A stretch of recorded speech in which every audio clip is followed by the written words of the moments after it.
Good morning, student.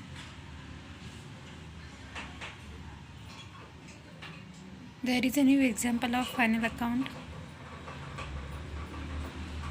हमने second unit start कर दिया है, preparation of final account of sole traders.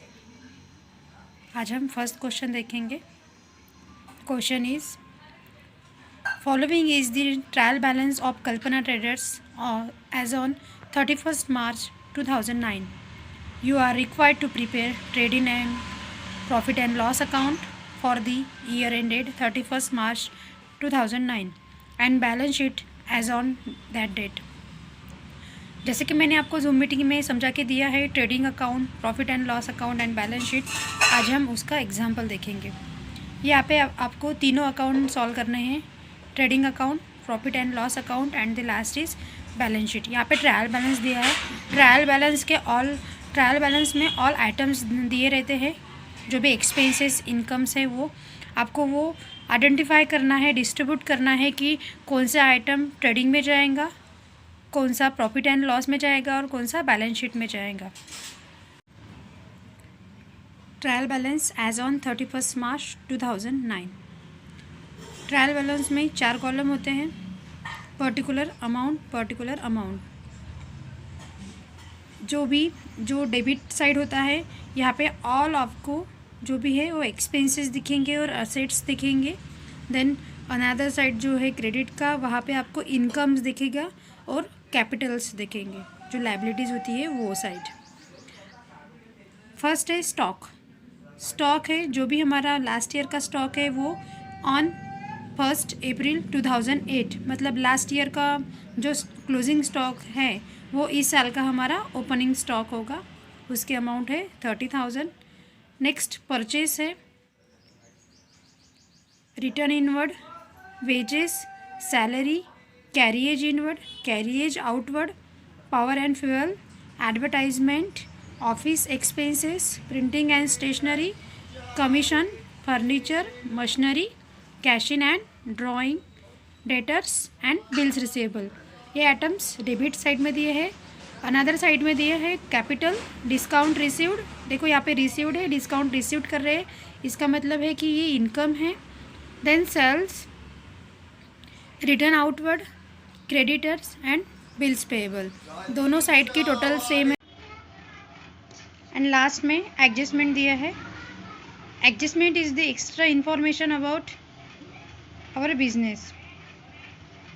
Adjustment में दिया है closing stock was valued at cost ₹32,000।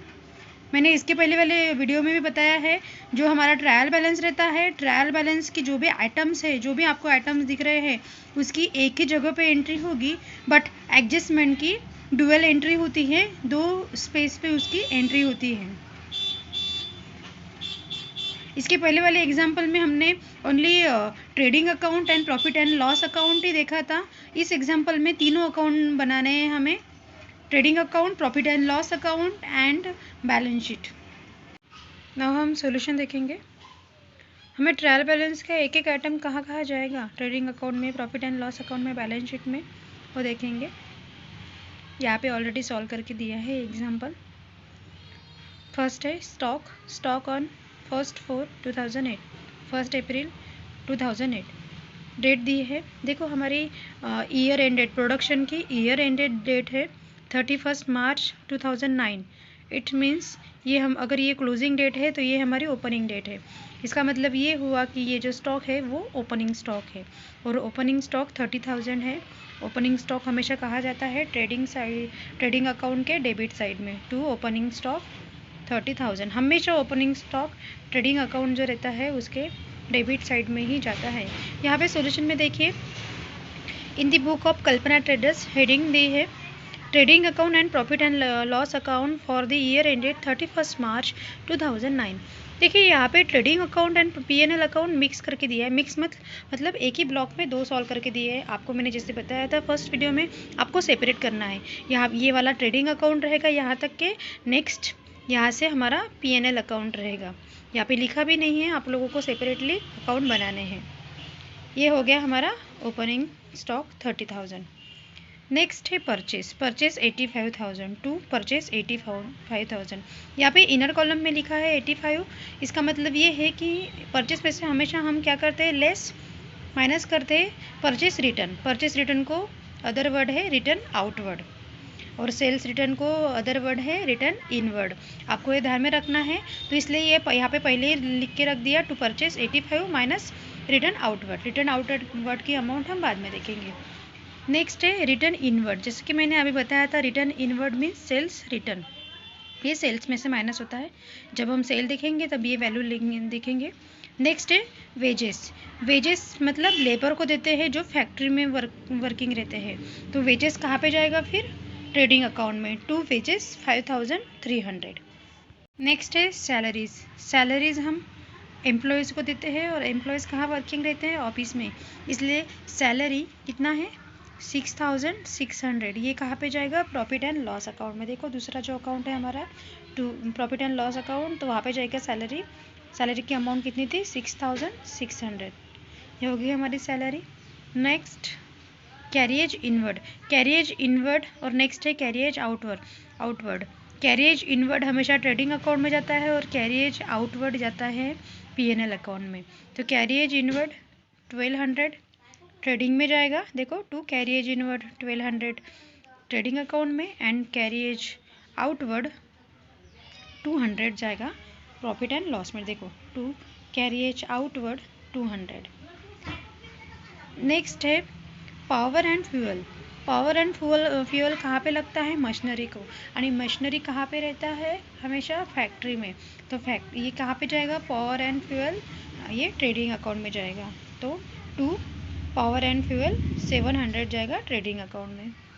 Next power and fuel के बाद है advertisement, advertisement is the expenses, ये प्रॉफिट एंड लॉस साइड के डेबिट साइड में जाएगा, टू एडवर्टाइजमेंट 1300। नेक्स्ट है office expenses, obviously office expenses है तो ये ऑफिस में मतलब प्रॉफिट एंड लॉस में जाएगा, to office expenses 400। Next printing and stationery, printing and stationery is the also expenses of our business, so printing and stationery also P&L account में जाएगा। Next commission, यहाँ पे कमीशन दिया है, कमीशन रिसीव्ड अगर रहता तो हम इनकम साइड में लिखते, पर कमीशन है मतलब हमने किसी को कमीशन दिया है, ये एक्सपेंस साइड है, तो कमीशन हम P&L में ही लिखेंगे, टू कमीशन 1000। नेक्स्ट फर्नीचर, अभी ये हो गया हमारा ट्रेडिंग एंड P&L। अभी जो नया आइटम है देखा है हमने वो है फर्नीचर। फर्नीचर क्या है, देखो जैसे बैलेंस शीट में हमारा दो साइड कौन सा रहता है, एक लायबिलिटी और एक असेट्स, तो असेट्स यानी संपत्ति, तो फर्नीचर किस में आएगा, असेट्स में आएगा, तो फर्नीचर 8500 हमने असेट्स में लिख लिए। Next machinery, machinery is also assets, तो मशीनरी भी हम असेट साइड में लिखेंगे 30,000। देखिए यहाँ पे लिखा है machinery 30,000। Next cash in hand, cash in hand is also assets 1200, ये भी असेट्स में जाएगा, कैश इन हैंड 1200। नेक्स्ट है ड्राइंग, ड्राइंग यानी क्या होता है, उछल, ड्राइंग यानी हमारे बिजनेस से जो बिजनेसमैन है उन्होंने क्या किया, बिजनेस का पैसा खुद के घर के खर्च के लिए यूज़ किया है, तो उसको बोलते हैं ड्राइंग। तो ये ड्राइंग की अमाउंट है, ड्राइंग कितना है 800। हमेशा ड्राइंग की अमाउंट जो है वो कैपिटल में से माइनस की जाती है, लेस ड्राइंग 800, देखो कैपिटल में से माइनस किया है, ये हम कैलकुलेशन बाद में देखेंगे, पर आपको ध्यान में रखना है कैपिटल के अमाउंट में से हमेशा ड्राइंग की अमाउंट माइनस होती है, लेस 800। यानी कस्टमर है, और कस्टमर भी हमारी असेट्स है, तो ये भी असेट्स में जाएगा, डेटर्स 7500 हमने असेट्स में लिखे हैं। नेक्स्ट है बिल्स रिसीवेबल, बिल्स रिसीव कर रहे हैं वो भी हमारे पास पैसा आ रहा है, ये तो ये भी हमारी क्या है, असेट्स है 2500, तो बिल्स रिसीवेबल भी वो असेट्स में जाएगा, bills receivable 2500। Next other side देखेंगे कैपिटल, कैपिटल यानी भांडवल, जो पैसा हम बिजनेस के लिए कहाँ से लाते हैं, जमा करते हैं, वो होता है कैपिटल। कैपिटल कितना है 35,500, तो हमेशा वो लायबिलिटी में लिखते हैं। लायबिलिटी यानी क्या होता है, किसी को हमें जो पैसा देना है वो इस साइड में लिखते हैं। देखो असेट्स यानी हम यहाँ पे जो हमारी प्रॉपर्टी है वो यहाँ पे लिखेंगे, और जो देना है वो इस साइड में लिखते हैं। तो कैपिटल यानी बिजनेस स्टार्ट करने के लिए हमने कहीं से पैसा जमा किया होगा, तो वो सबसे पहले हमें जो भी प्रॉफिट होगा उसमें से हमें वो चुकाना है। तो कैपिटल हमेशा लायबिलिटी साइड में ही आता है। कितना है कैपिटल 35,500। नेक्स्ट है डिस्काउंट रिसीव्ड। डिस्काउंट रिसीव्ड मतलब रिसीव्ड हुआ है, पैसा हमारे पास आया है, तो discount received is the income for our business 1500 रुपये। तो हम प्रॉफिट एंड लॉस में लिखेंगे डिस्काउंट रिसीव्ड।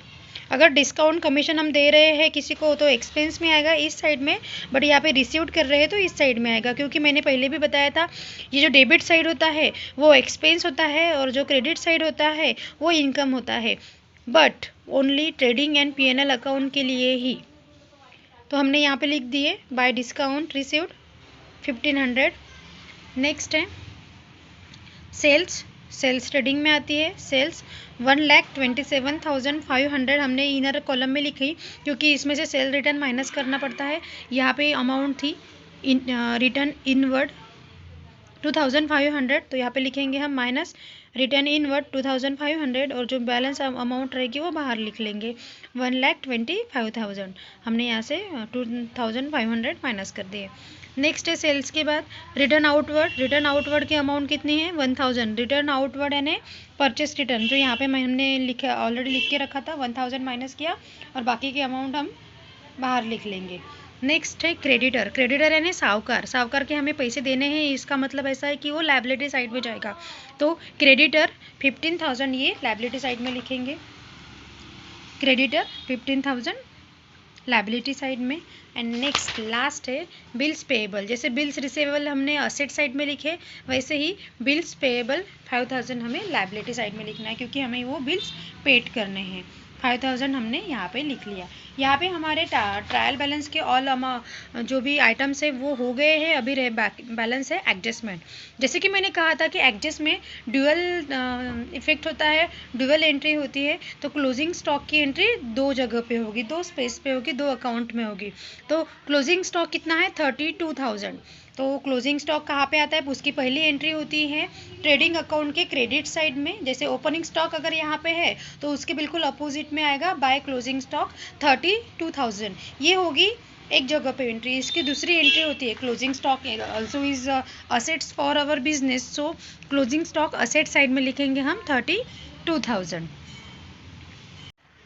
नेक्स्ट हमें कैलकुलेशन करना है। फर्स्ट हम क्या करेंगे, दोनों में से कौन से साइड की टोटल ज़्यादा आएगी वो अमाउंट देखेंगे। देखो इस साइड देखो यहाँ तक के, और ये साइड आपको लगता है ये साइड की आती है, तो हमें पहले ये साइड की टोटल करनी है। तो हमने 1,25,000 प्लस 32,000 कर दिया, तो हमारा आंसर आया 1,57,000। इस साइड की टोटल करेंगे तो कम आएगी, इसलिए यहाँ इस साइड की ज़्यादा आ रही है, इसलिए यही वाली अमाउंट हम इस ब्लॉक में भी लिखेंगे 1,57,000, 1,57,000।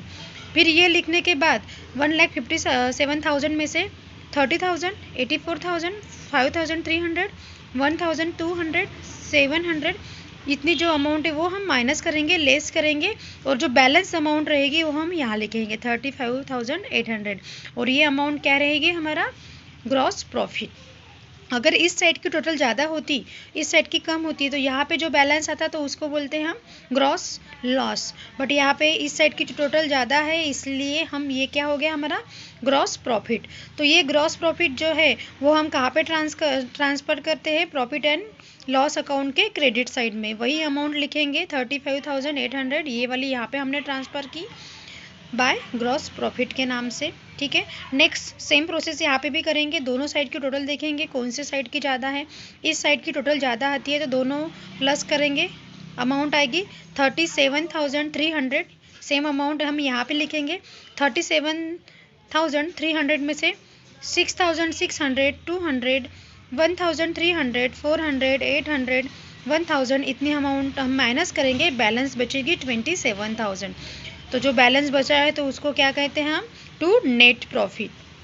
ट्रेडिंग अकाउंट के बैलेंस को बोलते हैं हम ग्रॉस प्रॉफिट, और प्रॉफिट एंड लॉस अकाउंट के बैलेंस को कहते हैं हम नेट प्रॉफिट। तो वो कहाँ पे ट्रांसफ़र करते हैं? Transfer to capital account. जो नेट प्रॉफिट आया 27,000 वो कैपिटल अकाउंट को ट्रांसफ़र करते हैं। देखो हमने जैसे कैपिटल यहाँ पे लिखा है, लायबिलिटी साइड में कैपिटल लिखा है, कैपिटल में ऐड करेंगे नेट प्रॉफिट जो हमने सॉल्व किया है 27,000, इन दोनों को टोटल करके यहीं पे लिखेंगे, क्योंकि हमेशा कैपिटल में से ड्राइंग माइनस करते हैं। मैंने इसके पहले भी बताया था 800, तो जो बैलेंस आया ये इतना हमारा कैपिटल बैलेंस है 61,700।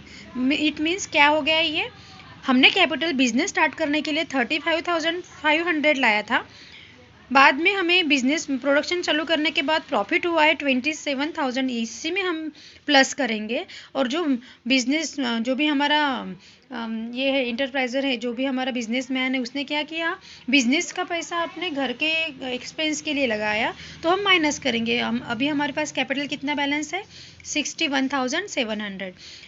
फिर इसके बाद दोनों साइड का हमारा हो गया है, दोनों साइड की टोटल करेंगे। आपको यहाँ पे दोनों साइड की टोटल करनी है, और दोनों साइड की टोटल सेम आनी चाहिए। अगर सेम आती है तभी आपका आंसर बराबर है, अगर गलत आ रही है तो कहीं ना कहीं पे गलत है। हमेशा अगर आप पूरे के पूरे ट्रांजैक्शन आइटम्स बराबर लिखेंगे, एडजस्टमेंट एक्यूरेट करेंगे, तो आप लोगों की असेट्स एंड लायबिलिटी साइड दोनों सेम आएगा।